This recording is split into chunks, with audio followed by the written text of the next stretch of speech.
So I'm here with Andrew Cumming, the director of Out of Darkness. So I'm looking at the credits here. Yourself and producer Oliver Chasman has a story by credit. Mhm. Ruth Greenberg has the screenwriting credit, but also you have archaeological consultant Rob Dennis and Daniel Anderson, who created the Tola language.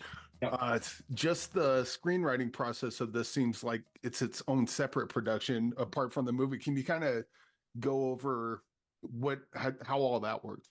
Sure, it wasn't as complicated as it seems. So the very succinct version is I met Oliver.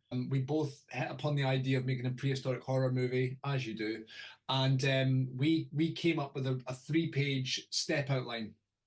Character A, character B, character C. This happens, and it ends in a cave. And then we Oliver had was working on a script with Ruth Greenberg, and she has this very muscular, very visual style, very cinematic. And I read a spec script she'd written, thought it was great, thought she'd be the right voice to help us realize this. And she wanted to do it. There was a lot she felt she could add in terms of as a woman and as a fan of the genre. So that was a lock. The three of us went on this journey, and we developed the film over several years because that's how long it takes in the UK. I don't know what it's like in the States, but I'm it's not a filmmaker. I wouldn't know either.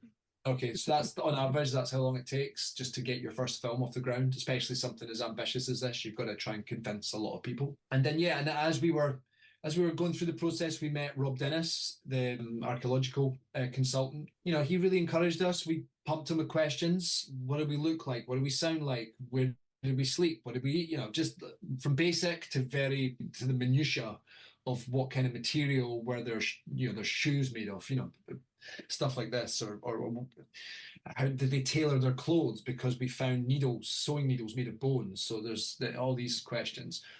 And so the things he told us, the things he encouraged us to look at, various dig sites in Russia, Europe, that fed into the work.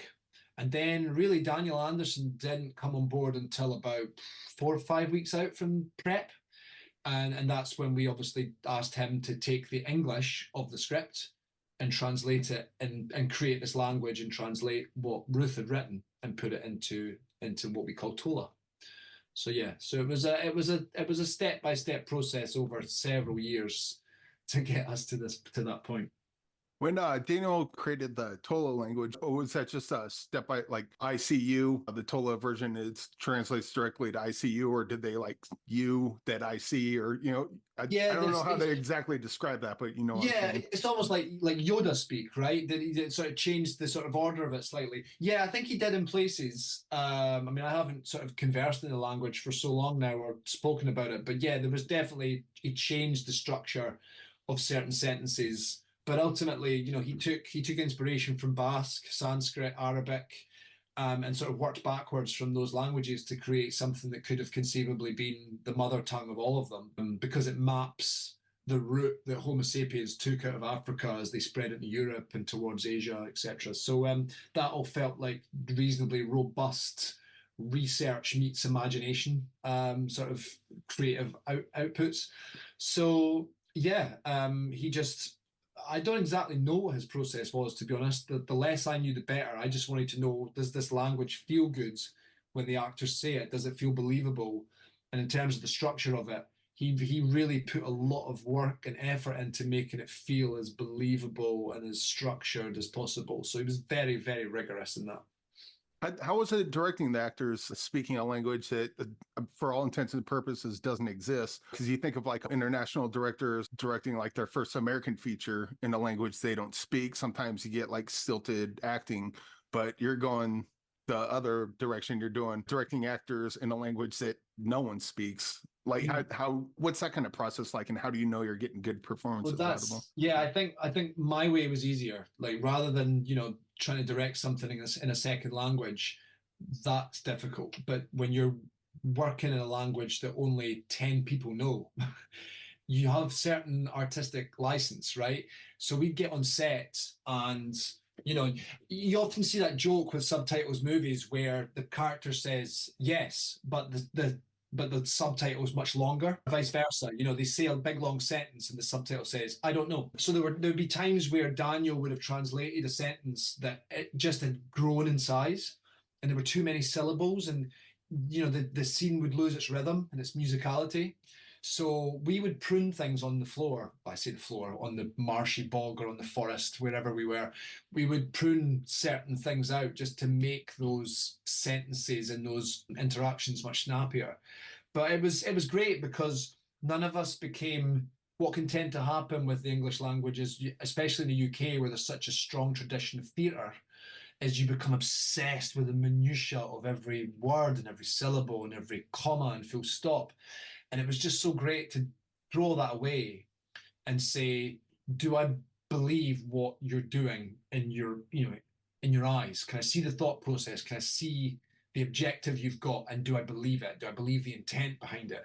So it was actually really liberating in a way that it wouldn't have been if it had been in English, I think.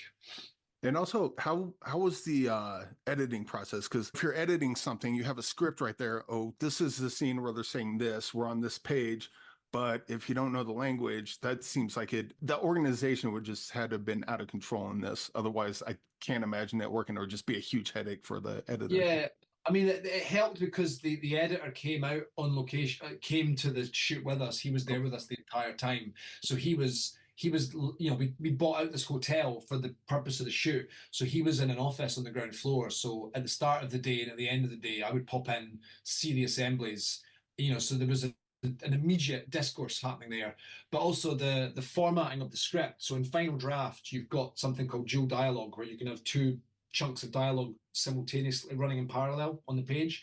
So we had the English down one side and the Tola, the made up language, we had that down the other side, so that everyone from the actors, myself, script supervisor, editor, dialogue recordists, everybody could see it and sort of chart their way through. It also helps that the film doesn't have a lot of dialogue. It has more than maybe a prehistoric movie is expected to, but compared to your average movie, there's not a lot of dialogue there. So for the most part, everybody was able to digest what was going on. There's not a lot of these. The only ones that come to mind is the recent Predator movie that came out, and there's another one called Der Mann aus dem Eis, Iceman. Yeah. It's really similar to this. And then you have this one, Out of Darkness. It feels like it should be its own genre, but you don't see. I guess the Roland Emmerich one, but we don't need to talk about that one. Yeah, there was the Roland Emmerich thing, 10,000 BC. There was a film called Alpha, Oh which yeah, I forgot about that one. the kid and the dog, but it was quite cutesy. It was like quite family friendly because it's about a kid and a dog, right? And then in 1985 there was a French film called Quest for Fire, which had a really young Ron Perlman in it, and he was playing a sort of, you know, a caveman. But that film in particular is the acting is very primitive. It's almost sort of simian like. There's something very what I call the ooga booga approach, and I wanted to avoid that and try and show that these people were like us, that they could, you know, they had a language and they could crack jokes and they had like funny one-liners, and they did tattoos on their face to express themselves, and they could cut their hair and style their hair, and they could sew their own clothes. So it was really important to try and reframe how our ancestors have been depicted up until now, because we all just see them as like these knuckle dragging, shaggy haired, long beards, hardly any clothing. And I just don't buy that for a minute. I just feel like these people had to be sophisticated, because if they weren't, they would die. They would have died out. It wasn't luck that made us, the apex predator on the planet. We had to be really smart and to know right, don't eat that bush, but that one's okay.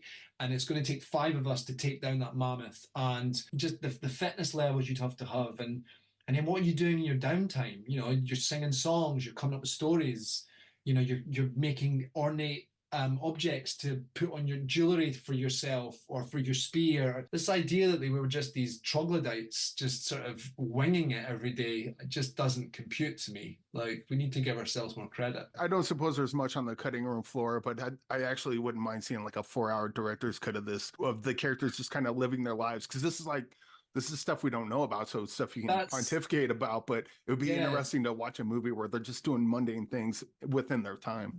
No, well, there was more of that. We like the first act was a lot longer. I think there's almost like 50 minutes to an hour's worth of stuff just of the group doing that stuff, like foraging for food and more of the interpersonal dynamics between some of the characters. But you're making this tight 90-minute horror movie, and it's got to go, and all this stuff, sadly, it becomes a victim because you're trying to boil it down to the essence of what the film is, and that's the casualties, I suppose. But yeah, Oh. I agree with you. It's extremely fascinating. Well, if you want to pitch a longer version, say, I know this guy that does a podcast and he wants to see it for sure. Yes.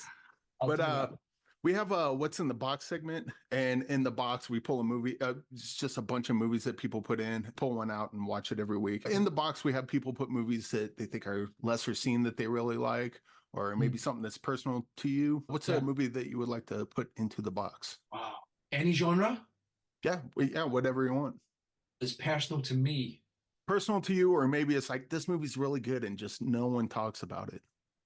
Oh man, God, how long do people take on average to come up with an answer?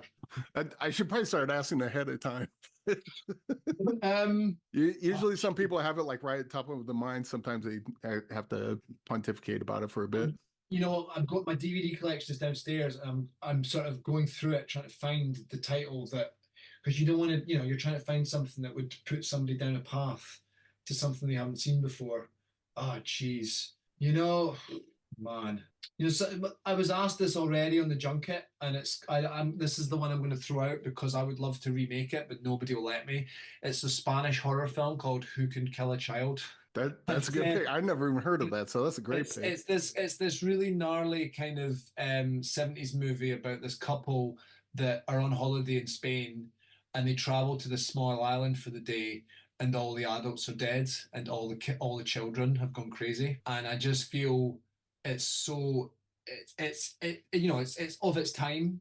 The execution isn't great. The dubbing's really bad.